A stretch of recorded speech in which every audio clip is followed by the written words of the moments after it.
As one of the conference co-conveners, my only role at this point in time is to give the floor to our much honored King's Commissioner, Mr. Han Polman, who's also the chair of the Roosevelt Foundation and whom will welcome you and introduce the conference. Mr. Polman.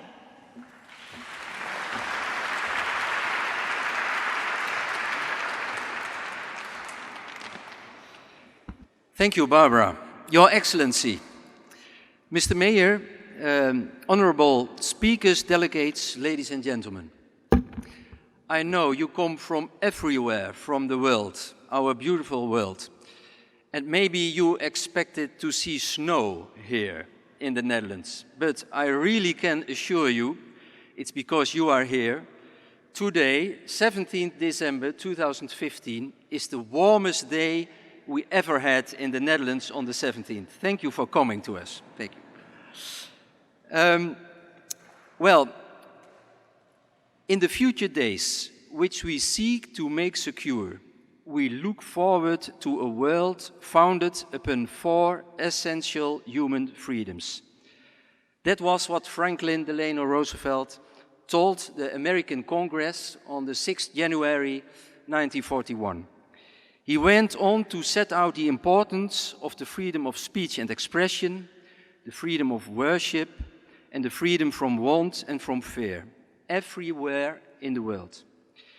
It were these fundamental freedoms that Eleanor Roosevelt helped translate into the Universal Declaration of Human Rights.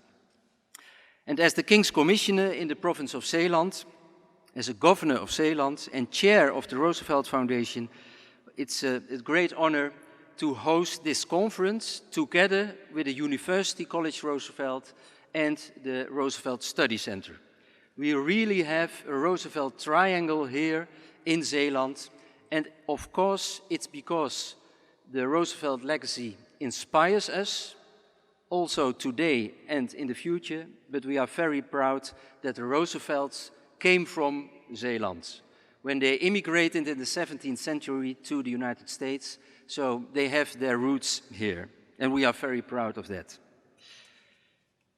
Today's world, in which we are faced with radicalization, terrorist attacks and conflicts in many, many countries, in which we are faced with a challenge of millions of refugees worldwide and hundreds of thousands of them risking their lives, crossing the Mediterranean Sea to come to Europe, desperately looking for security, we really have to underline the legacy of the Roosevelts. In today's world, the 4 freedoms of President Franklin Delano Roosevelt still convey a very powerful message.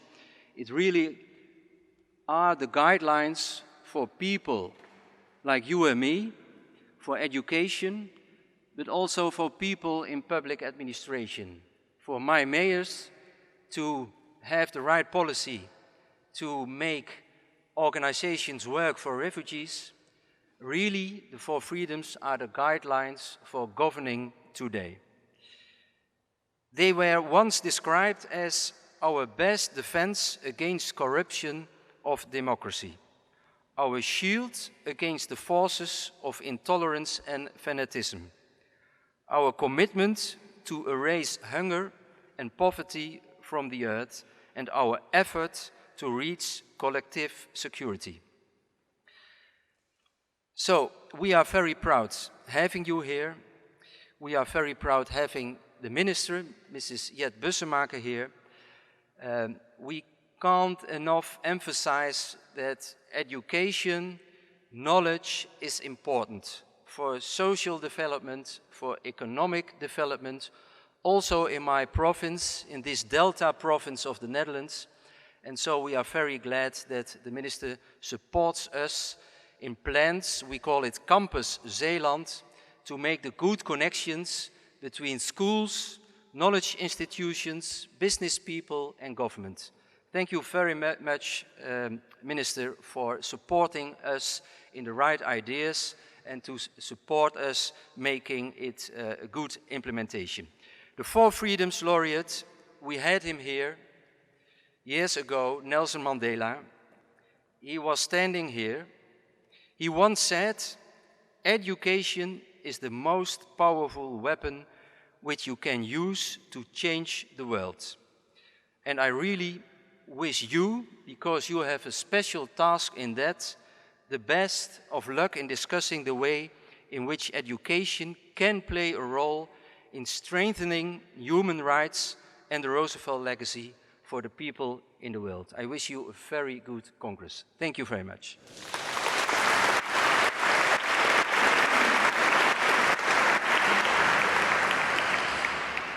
So now it's my honor to welcome to the floor Dr. Morton Kim, who is the head of the Raoul Wallenberg Institute for Human Rights and Humanitarian Law, to deliver a keynote lecture. He has fans.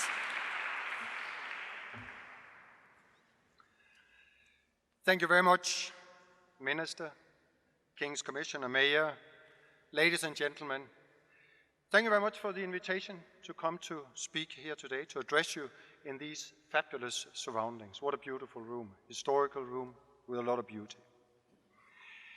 What I'm speaking about may not be all that beautiful, but anyhow, hopefully a bit of time for reflection. In 1941, the world was on fire. War was fought on several fronts at the same time, in Europe, in Asia, in Africa. And millions of civilians lost their lives. The world faced unprecedented uncertainty concerning whatever future the global order would have. Where are we going? At this very time, Franklin D. Roosevelt addressed the US Congress with his State of the Union speech, presenting the moral order based on, as we just heard, on the four freedoms: freedom of expression, freedom of worship, freedom from want, and freedom from fear. Has a fantastic sound to it, the four freedoms. The four freedom speech is famous all over the world due to its influence over history, shaping, forming, being the basis for the Universal Declaration on Human Rights, which was adopted by the UN General Assembly in 1948. The Universal Declaration has contributed to the development of a world where human rights are promoted and protected better today than it was yesterday. For example, the enrollment of primary education or in primary education in developing regions reached 91% in 2015, and the under 5 years old, mortality rate has declined by more than half during the last 25 years. Quite considerable achievements. Or we can look at Myanmar, where 50 years of military dictatorship recently ended, and systemic human rights violations are rapidly on the decline following the end of the dictatorship. However, as we are all very painfully aware of, there are also breathtaking challenges. The attacks and bombs in Baghdad, Beirut, and Paris just in the month of November, less than 30 days ago. That shows how fragile the world is, and it was shocking. So have the ongoing conflicts in many parts of the world, including Syria, Afghanistan, Sudan, and Iraq. Today's world is marked by violations of human rights, as well as racism, terrorism, and political tensions and divisionism. There are obvious historical links and similarities between the world today and the world we saw in 1941. The comparison offers us both some guidance and also some hope. The Four Freedom speech focuses the attentions on some of the key aspects of the challenges that we stand in front of these very days, in Europe and in the world. The most striking historical similarity is the extent to which people are on the move. There are more people displaced around the world today than at any other time since the Second World War. Globally, it's estimated that more than 60 million people are forced on the move. And by the end of this century, it's estimated could be around 200 million. So the figures are astonishing. But they are not mere numbers. There are persons behind every single digit. There are single men, entire families, and more than half of those who are on the move, forced away, are women and children, and many of the children being without their parents. They flee from Syria, Afghanistan, from Ukraine, from the Horn of Africa, and from many other countries. The list is unfortunately rather long. Freedom from fear is what they seek, and the fear is what forces them to leave. But also, freedom from want is still a dream and far from reality for too many people around the world. Their economic desperation continues to push them to move for search for a livelihood. And here we meet people from Western Africa and some of the poorer countries in Asia and elsewhere. The sudden arrival of people in need of protection brings to the surface the values and attitudes of both societies at large and the individuals. It brings these values and attitudes into full visibility for everybody. We can all see what happens. We saw in Europe an outburst of solidarity and humanity from the Greek islands to the far north of Sweden. But also we see nationalistic and racist agendas that they are finding increasingly fertile ground. Profound us and them dichotomies are injected these days into our societies and misused for political gains. Anti-Semitism and Islamophobia are gaining momentum to a degree where it again impacts profoundly our societies in Europe. Once again, in European history, we have to remind ourselves about the freedom of worship. The challenges connected to the large number of people on the move must be confronted with open eyes. It is each state's obligation to ensure the human rights of the individuals, not only citizens, but everybody living on the territory within the jurisdiction. And these human rights have to be ensured at all levels, from the national to the very local, to the very, very local level where people live their everyday life. It is now imperative to work towards inclusive societies that can absorb individual differences and guarantee for everyone freedom of speech, freedom of worship, freedom from want and freedom from fear. And please allow me here one small freedom, and that is to propose maybe a new right, because I think we need one in our catalog. I missed it for long, and I think this may be the opportunity, and that is the right to a future. And I think in particular, a right to a future for the many refugees is in maybe a new basic right we should look into and develop. Let me turn to another issue that is similar to what was happening in 1941. Rule of law-based democracy and human rights values were undermined.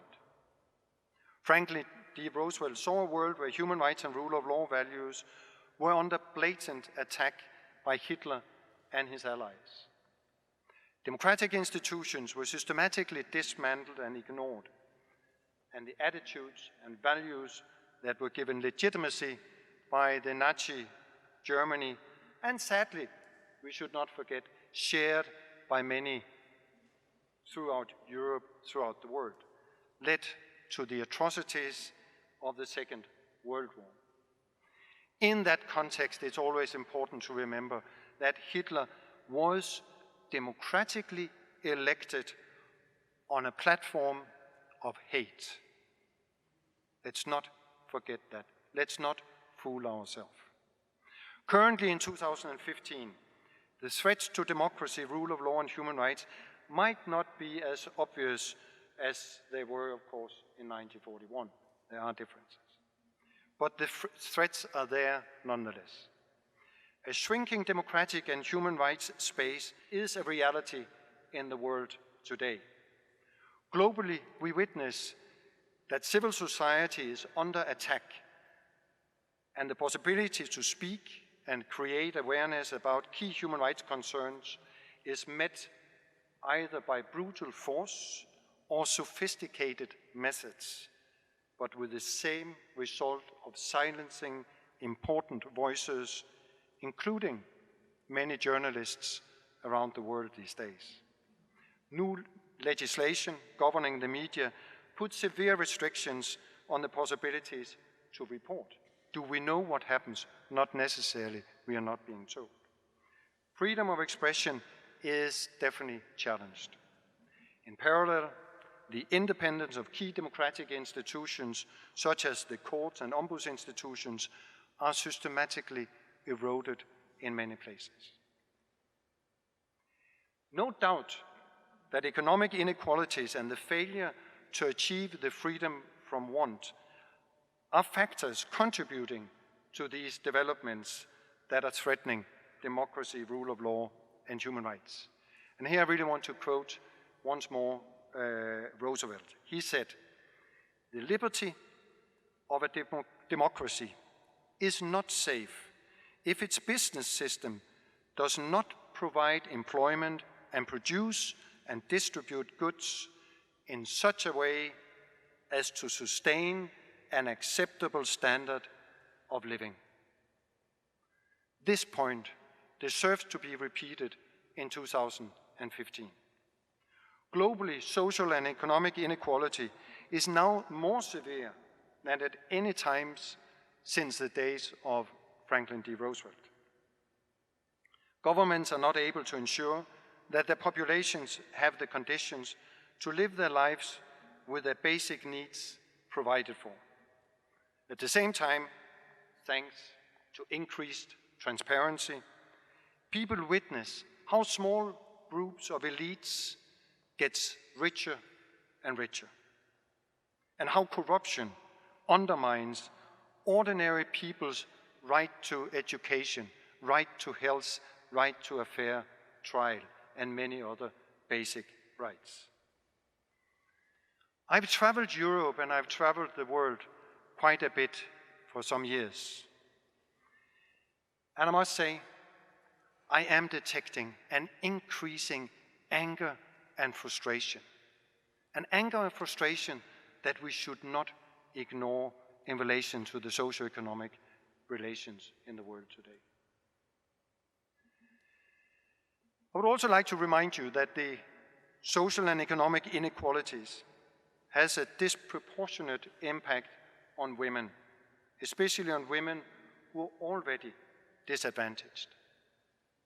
In order to build a stronger economy, a more just society, and address inequalities, we must secure full equality for women and girls. To contribute to a society that is based on freedom of expression, freedom of worship, freedom from want and freedom from fear, human rights education offers a key tool and method. Referring to the wording of the UN Declaration on Human Rights Education and Training from 2011, human rights violations and abuses can be prevented through human rights education.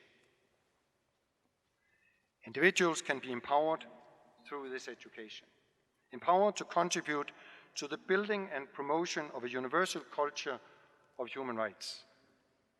Human rights can also be implemented to promote changes in societies, allowing it to be based on the foundation of human rights for all. Through human rights education, people are equipped not only with knowledge about human rights and the values that underpin them, but also with skills on how to claim these rights. Through human rights education, both rights holders and duty bearers are empowered to integrate and practice human rights in their functions. Through human rights education, a police can not only understand which human rights applies to her work, but also relate to the person she meets in her work with respect and understanding of the rights of the other, the rights of the accused and others.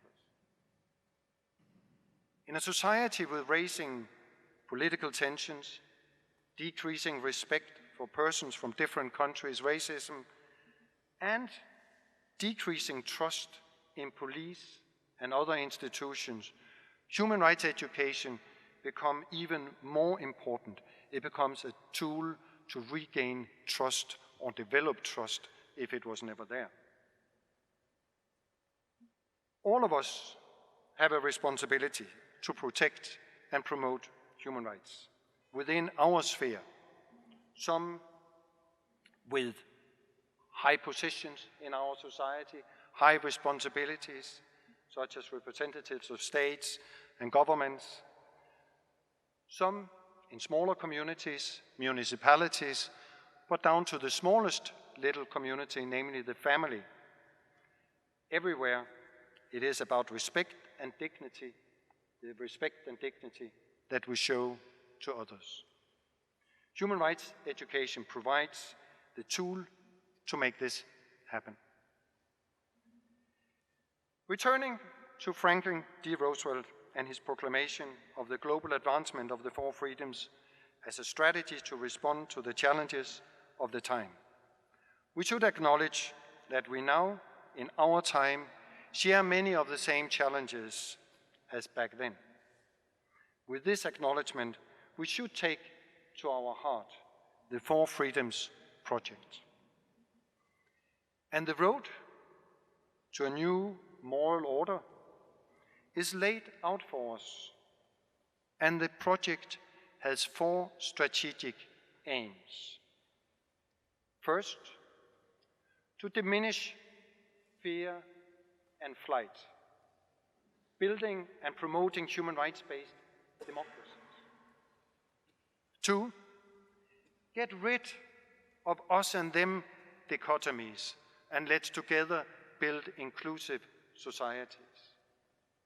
Thirdly, decrease inequality with full respect for economic and social rights.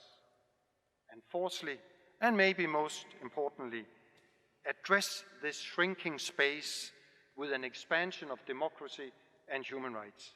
If we manage this, then we demonstrate that we can actually learn from history. Thank you very much for your attention.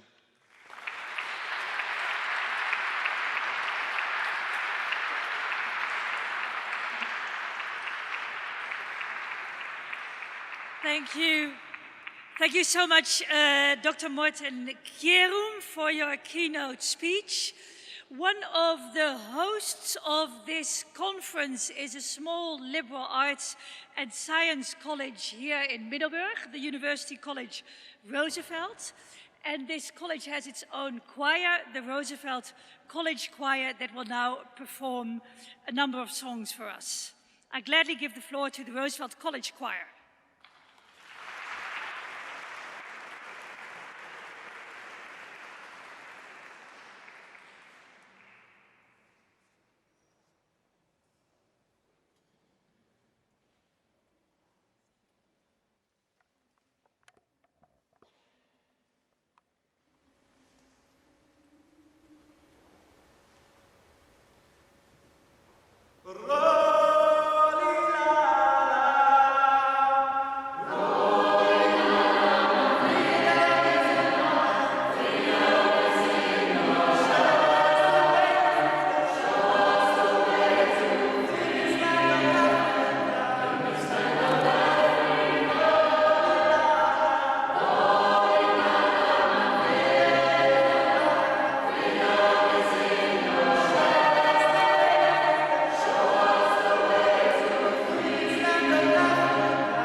much to the Roosevelt College Choir and its conductor, Elisabeth van Duin, who does a wonderful job with the choir.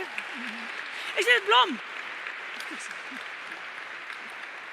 Elisabeth Blom, the conductor. You're all very special guests, and many of you have traveled from very, very far.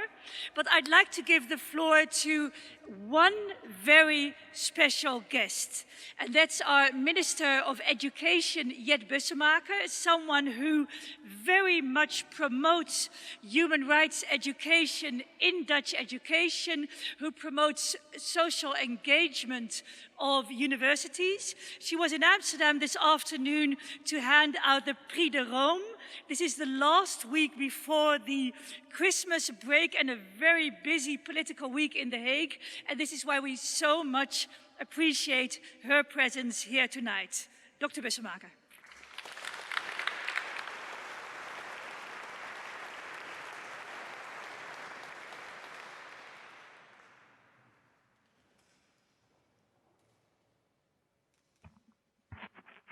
Ladies and gentlemen, it was Franklin Roosevelt who once said, "In politics, nothing happens by accident.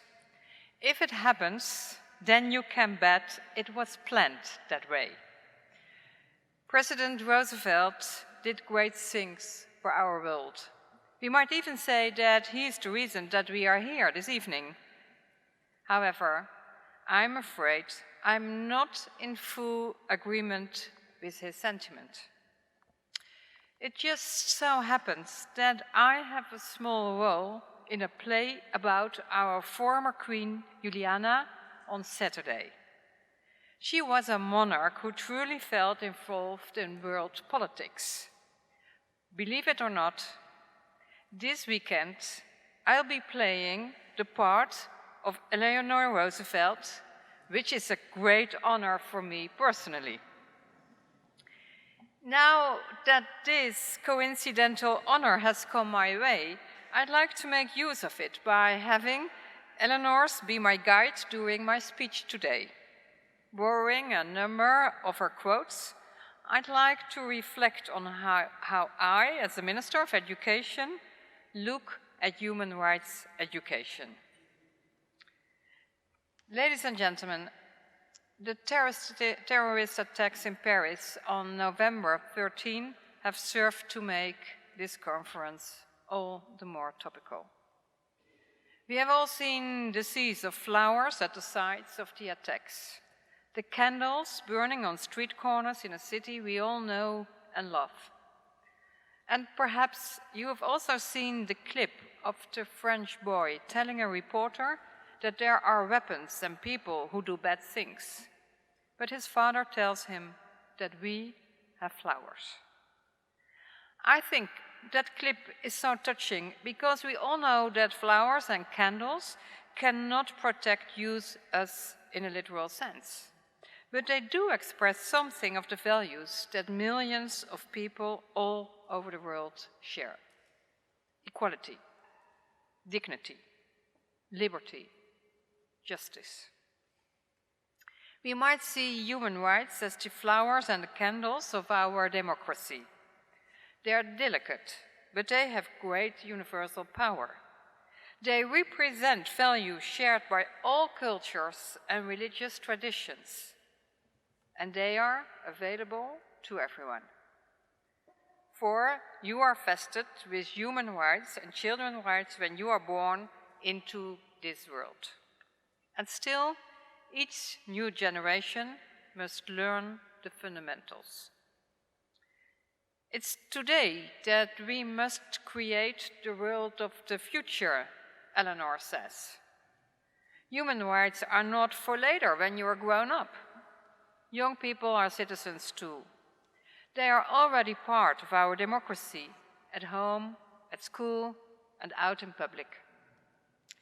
At school, young people need to learn more than reading, writing, and mathematics. Whether or not they have made the world we live in, the young must learn to be at home in it, to be familiar with it, Eleanor tells us. They must understand its history, its people, their customs and ideas and problems and aspirations. The world cannot be understood from a single point of view. I see human rights as an essential topic when engaging young people in dialogue about their role in society, when speaking with them about their rights as individuals, but also about the fact that they have duties and responsibilities towards others. Conversations like these can be difficult, especially when values and beliefs collide. Where does my freedom end and yours begin? And do things that benefit me also benefit others? Our society is highly complex. That is the price of democracy. And it does mean that young people should be given the chance at school, the mini-democracy par excellence, to practice what it means to live together in an open and free society. Where, after all, do human rights begin? In small places, close to home, the neighborhood, the school or college, the factory, farm or office. Unless these rights have meaning here, they have little meaning anywhere. This is, ladies and gentlemen, why I feel it is vital that students in higher education learn to comprehend these social themes not only in theory, but also in practice. Institutes of higher education train the leaders of the future, after all. Leaders not in the sense of rulers, but as enlightened standard bearers and stewards of our cultural values. Just consider the teacher who has to respond appropriately to pupils showing signs of radicalization. I return to this theme in a moment. Or the doctor whose patients have unorthodox attitudes to illness and health, and who must still deal with them professionally and respectfully. Or the economist in the banking industry who is expected to weigh financial and human interest fairly and ethically. You cannot learn these sort of things from books. Experience is what counts. Living and learning must go hand in hand, as says Eleanor. It takes everything we can acquire to help us understand the new situations, the new problems that are arising on all sides.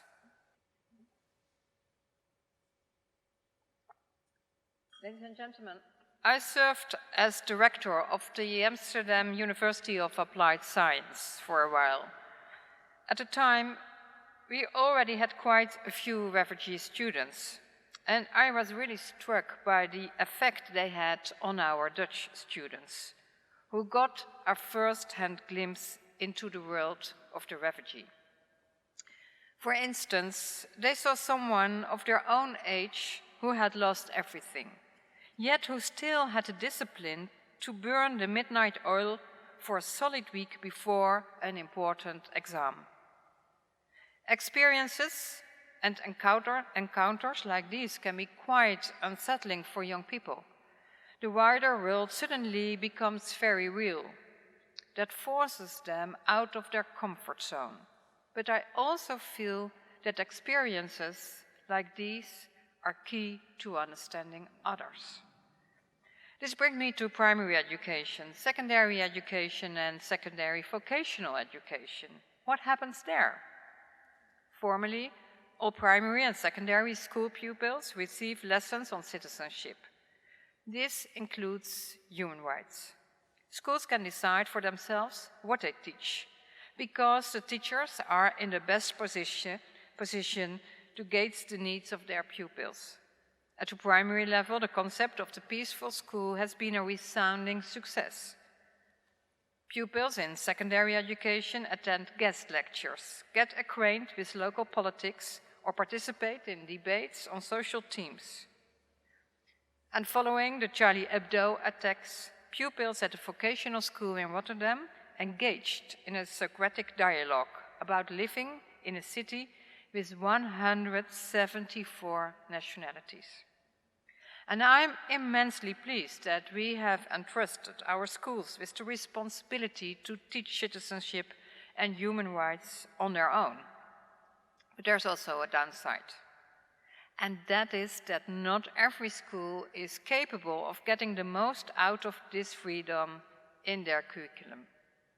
Schools do organize guest lectures about sexual diversity, for example, or about culture and faith by pairing up Jewish and Muslim young people. But they then have a hard time transferring the lessons to the day-to-day reality of the school environment. Educational research tells us that youngsters in secondary vocational education should learn to think more critically. I have therefore ordered a study into the approach to citizenship lessons in these schools. And I'm having a method developed for teachers to help them promote their pupils' critical thinking abilities. The Netherlands Institute for Human Rights has also studied the approach to human rights in secondary vocational education, and I expect the results of this study early next year. And the State Secretary of Education, Sander Dekker, has recently issued a preliminary recommendation for a future curriculum for primary and secondary education. This recommendation calls for citizenship, including human rights, to be made more prominent in the core of the Dutch curriculum. It also calls for clearer learning goals and teaching methods. And I'm pleased with this preliminary recommendation. In education, it is wise to continually evaluate what we want young people to learn, how we wish to teach them, and why we are doing it. Democracy and ignorance do not go together, Eleanor tells us. It is not enough to love democracy and to believe in it. The citizen has to understand it, to be familiar with its institutions and with its history. And he has to be able to think for himself. Here, in this modern, progressive country, we sometimes think that human rights education is only needed in far-flung dictatorships. But I believe we need human rights education here too, precisely because of the great differences in our society between how people live, what they believe, and how they think. It is because we wish to foster diversity that we need to instill human rights as a non-negotiable solid foundation. An occasional ad hoc lesson is simply not enough. Just as education should not only be about learning, but also about personal development. Citizenship and human rights education should not just be about memorizing abstract theories. It should be about learning to see the world through the eyes of another and looking at yourself from the other's perspective. Naturally, this will have implications for teacher training programs too. In the Netherlands, citizenship is part of the program for everyone training for grade 2 or primary school teaching qualification. Primary school and social studies trainee teachers also study human rights as part of their program. But what goes for the pupils also goes for their teachers. It is about more than rote learning alone. You teach who you are. Earlier this year, I visited the Boston Teacher Residency Program.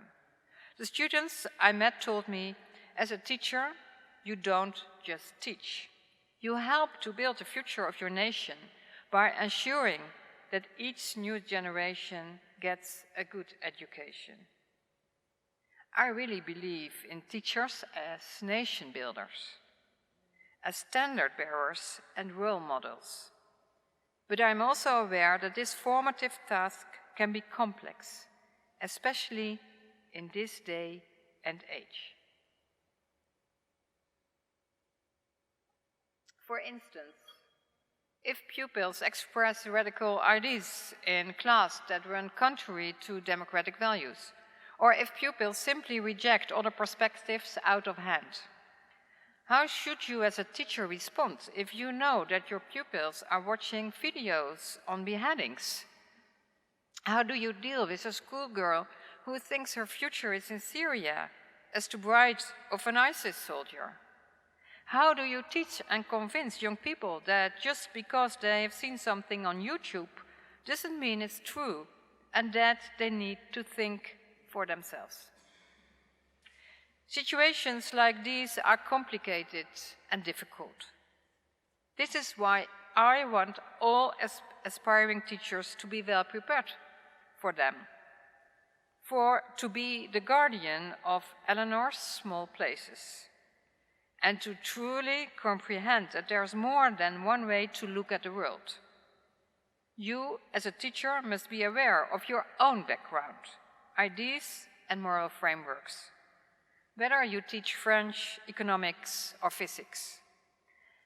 I'm therefore pleased that so many teacher training programs have begun to espouse the precepts of building in recent years.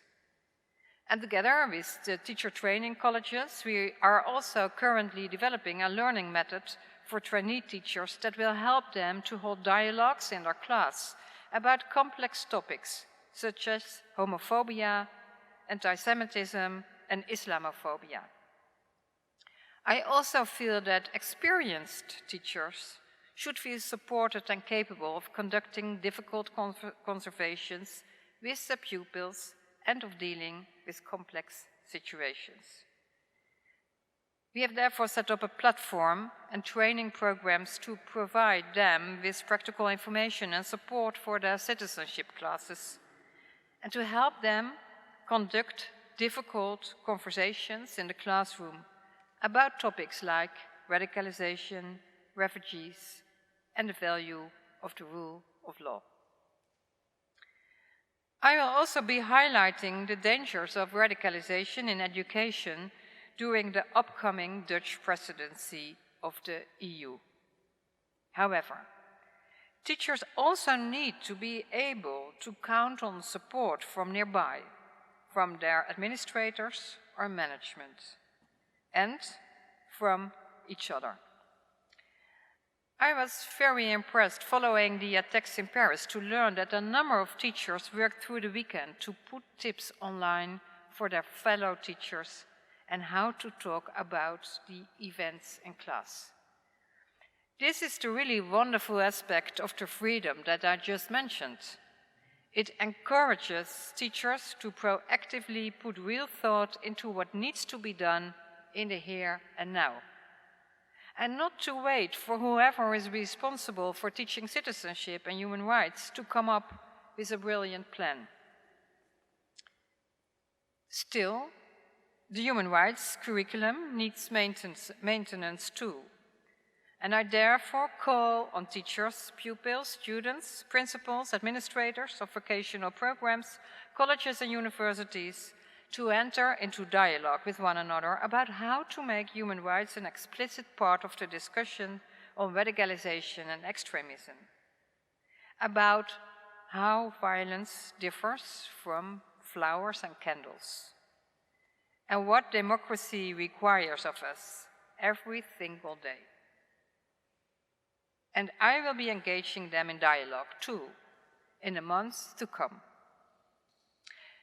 Ladies and gentlemen, I shall now conclude with a final quote by Eleanor. She says, "Human rights are a bridge where we can meet and engage one another in dialogue. For me, it is vital that we truly experience that encounter in education, that we not only impress upon the minds of pupils, students, and teachers that people have rights, but also that they experience in their hearts what this means. I hope that this conference will be the bridge on which you meet for the next few days, and that you will find it to be both inspiring and educational. Thank you very much.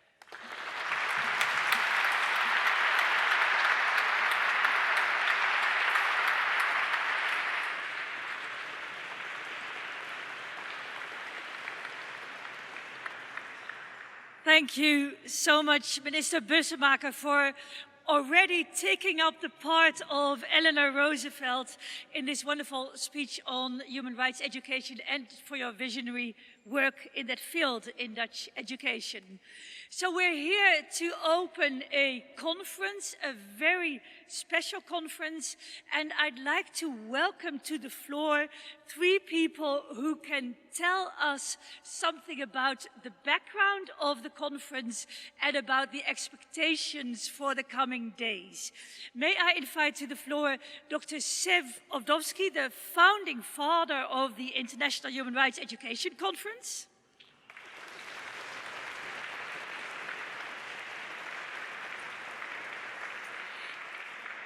And Dr. Reinilde Otter, who was at every single conference up to now and is the recipient of the Council of Europe Pro Meritu Award in the field of human rights. Dr. Otter.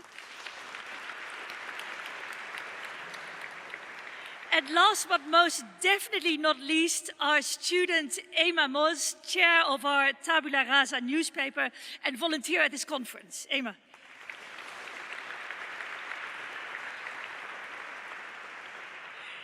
So here we are, we've had wonderful speeches. We're going to discuss human rights education for the coming days. And I'd first like to ask Dr. Ovdovsky, you founded this conference 6 years ago in Sydney. Why? Did you feel the need for this conference to be? Well, allow me to start by welcoming everyone, and especially people who attended previous conferences, and there are many of you in the crowd, and I really enjoyed that you came here.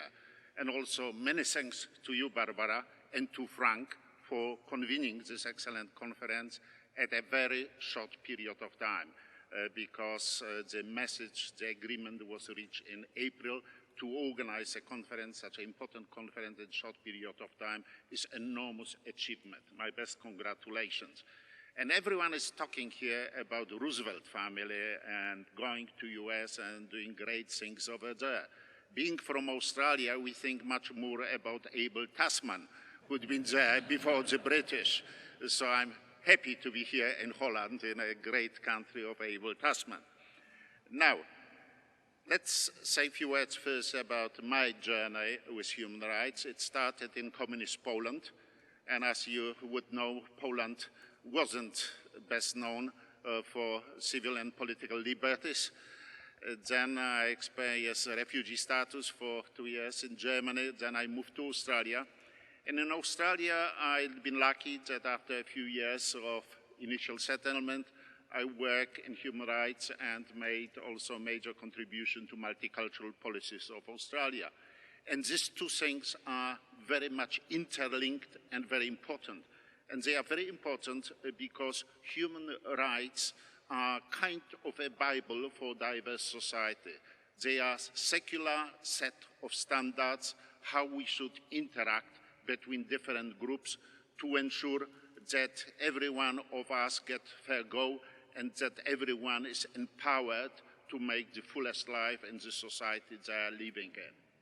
Coming to the conference, it really started when I became Human Rights Commissioner, and I had to do something about Australian immigration detention centers. We had about 10,000 people in long-term mandatory detention. There were riots, there were problems, and as a Human Rights Commissioner, I had to do something about it. And it wasn't easy because my previous commissioner did a report. The report said all the right things about international law, that it was breached, that it's not right, and so on, and government did nothing. So I spent some time thinking how to do it to be effective. And I decided to focus on children in immigration detention because children are innocent, children are different. I also realized that it's not a battle about international law, it's a battle about hearts and minds of Australian people, because about 65% of Australians supported the concept of mandatory detention. So when I did this inquiry, it took me about 2 years and plenty of public hearings, plenty of interviews. I took cameras to detention centers, And when my report finally hit Parliament, the public opinion changed. 65% of Australians believe children do not belong into immigration detention facilities, and with enhanced government release children and families. And basically what it points to, it's old Lord Dicey principle, jurisprudence from England, that there is a linkage between public opinion and government action, that the state wouldn't go further than people allow it to happen. Then also I did survey of children at schools. Yeah? Yes. Well, no, because I know how yes. I know how distinguished your career is. So because I know how much you did. But the first conference, what was the background there? I know you're giving that, but it's exactly what I was talking. The bottom line is we had to create a movement. We had to create a forum to see how we can improve knowledge about human rights among normal folks. You started the conference. Tell us something. Tell us something about the first conference in Sydney 6 years ago. It was first time. I didn't think we'll have a second conference. There was about 500 people attending. We had everyone from Prime Minister and so on, so there was plenty of interest. We focused on immigration issues, we focused on diversity, we focused on Bill of Rights because Australia doesn't have a Bill of Rights. We ended up with a resolution which was arguing for more human rights in our schooling system. And what's happened at the conference dinner, the Vice Chancellor of Durban University came to me and said, Seth, what's about having second conference in Durban? I said, okay, and it started. And it started. Who was there in Sydney? Who was there apart from you were? You were? There's few to tell the story. Well, one of the persons who can tell the story is Renil de Otte. You've attended 5 conferences, and this is the 6th. Could you tell me about the line in the various conferences? Thank you. Goedenavond and good evening to everybody. Minister, Excellences, distinguished audience and dear friends and colleagues. Let me tell you, as it had been mentioned, that I had the privilege to participate in all these conferences, but I'd like first of all say that all these conferences in Sydney, in Durban, in Krakow, in Taipei, and in Washington, and this now, would not have been possible without the inspiration and the energy of our friend Zev Ostrovsky. He is not only the founder, and I always say the spiritus rector of this global movement, but also the driving force until now. What did the previous conferences have in common? One of the main objectives that all shared was to explore the importance of human rights in the advancement of a democratic, peaceful society, and to highlight the role education has to play. But in addition to this, all the conferences had also a specific focus on the historical and political situation and the priorities of the respective countries. So multiculturalism in Australia, the transition to democracy in South Africa from the apartheid regime, in Poland from the communism, in Taipei from the martial law and the white terror, and the United States put a specific focus on UN initiatives. All these conferences had a very rich program and a complex program, and all of them were organized by universities, but they did not at all have only academics as an audience, but a broad variety of participants from all different backgrounds and throughout the world already at that time. All conferences had, and I think this was very important, a strong commitment from the side of the organizers, and a warm thank you, I would say, to all organizers, to all the conveners, and I would include also this conference already, and an enormous interest from the participants. Some of them offered also deeply moving visits to places where we did not only see human rights and how they had been executed, but also human rights violations, as for example in Auschwitz in the Krakow conference, or in Green Island in the Taipei conference. I'd also like to acknowledge and to mention it explicitly that the great success was also due to very strong partners, and especially also to many students, and also this we can see here. What have we? May I end up with 3 things that we perhaps have learned? Very much so. Yes. So I think we experienced a growing interest in the importance of human rights in all continents. Second, the conferences provided excellent platforms for networking and for information and exchange of ideas. And I think the most important thing is that they also opened our eyes about the situation of human rights and human rights violations in many parts of the world, which helped us to re-examine our own position. And from what we had seen this morning and also in the beginning of this evening, I think we can be sure, we all can be sure, that also this conference in Middelburg will be an excellent step forward in our global movement. Thank you very much. Thank you so much for the Dutch and for the very concise overview. So here we are on the verge of this 3-day conference. There's 200 delegates from all over the world. We have 35 panels planned, 40 different nationalities. Ema, you're one of our students. You offered to volunteer during the conference. Could you say why? I mean, what does this theme mean to you as a student? First of all, Professor Oman, I would really like to thank you for inviting me to this. Yes, I'm very much enjoying it, actually. But why I volunteered for this conference? Well, it would be interesting for you all to know that I am from Karachi. It is a very big city in Pakistan.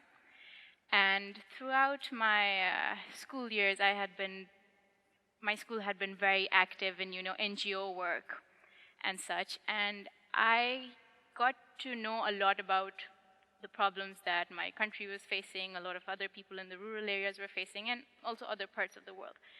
And that has always bothered me a lot when, I hear about children not getting, their basic rights of, even their basic, health rights and such. And in my school, we started up a child rights society at one point, and then we sat down and we thought about what children's rights were and, how they were being violated and what we as students could do for that.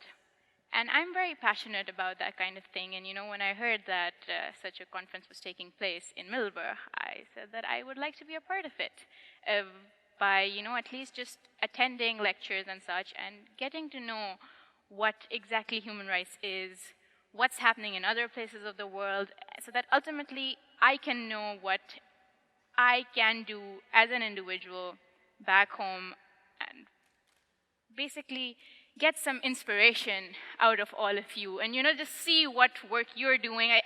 I was going through some of the abstracts and some of the speaker notes, and apparently there is a program in Brazil where they're thinking of how to engage young people into it. And all of those things just really, sparked my interest. And I said, well, I would like to just come up and meet everyone and get to know, what I can do, and then maybe, go back home and then start something and talk more to NGOs and such about it. Thank you so much. Thank you also to the whole panel. I said,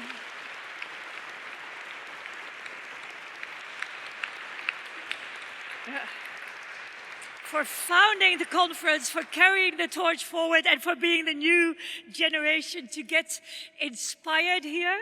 I think this will be the moment that Frank Elbers and I officially open the conference. Thank you, thank you. I think you can remain seated, but it's... yeah, so as Sev already indicated, maybe we should stand here for... Already indicated it was somewhere this summer. It doesn't feel like April. I think it feels more like July. Anyway, somewhere we got this question whether we would want to organize the International Human Rights Education Conference, which has such a good name. Us being Frank Elbers, the director of the Human Rights Education Associates, and myself of the University College Roosevelt. We felt the theme to be so important that we took up the challenge. And what we very much hope for this conference is, in a way, two things. The first thing would be exactly what Emma set out, that this is a place to meet and talk, the bridge that the minister referred to, that you get to meet new people here, gain inspiration from each other. There's 35 panels around different themes, and that this strengthens all you delegates in the very important work that you do back home. So this is our first aim and hope for the conference, that it's enjoyable, that you learn a lot, and that you take contacts and new ideas back home. The second aim, as far as we are concerned, is also that we hope that we in the Netherlands can draw inspiration from all these best practices from all over the world. We have here today amongst us the chair of our National Human Rights Institute. They did a research last week in which it turned out that, for instance, 10% of the people in the Netherlands feel that refugees shouldn't have human rights. There's a moment at the moment, and the minister very much set that out, that in Dutch education we are thinking about how best to address these themes, but in a way we have a backlog. And there was an advisory board to look into Dutch education up to 2032, and they said, well, actually there's very little attention for civic education in the Netherlands, and there should be much more attention for human rights education for democratic citizenship. So what we also very much hope, and here I'm speaking more from the Dutch perspective, is to gain from all your experiences, take them back to The Hague somewhere in the new year, and also insert them in the very necessary Dutch debate on how best to address human rights in education. Well, as said, we were the two people crazy enough this summer to say, well, sure, Sev, conference, we'll do that. But this would never, ever have happened without a whole list of people. And to thank that whole list of people, I'm happy to give the floor to Frank. Thank you, Barbara. It's my honor to actually acknowledge all the institutions and individuals without whom this 6th International Human Rights Education Conference would not have been possible. As sponsors, the province of Zeeland, in particular Pieter-Jan Merci and Elie Vermeer, the municipality of Middelburg, in particular Gerard van der Wal, Simon Jongepier and the twee Patricias, the Roosevelt Triangle, the Roosevelt Study Center, the Roosevelt Foundation, the Hague Institute for Global Justice, in particular David Connolly, het College van de Rechten van de Mens, also known as the Netherlands Institute for Human Rights, Delta for a fantastic evening tomorrow night. This includes ice skating. Including ice skating, yes indeed. Just warning you. For some that's a warning. Roompot and the Rabobank. And also we'd like to acknowledge the support of the University of Western Sydney, the Australian Council for Human Rights Education, the VNG, or the Association of Dutch Municipalities, the Dutch Ministry of Education, Culture and Science, and of course, Lelia Dardasco. Woo!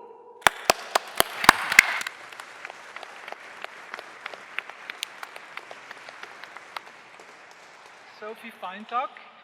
Yes. Alex, Hannah, Rebecca, and all the wonderful volunteers who make this event possible. Thank you so much.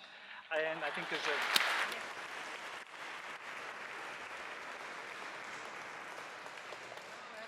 to invite you to the reception. Yes, let's toast to you. Let's toast to a wonderful conference and invite all of you for a drink before we start 2-3 days of what will undoubtedly be a fantastic dialogue.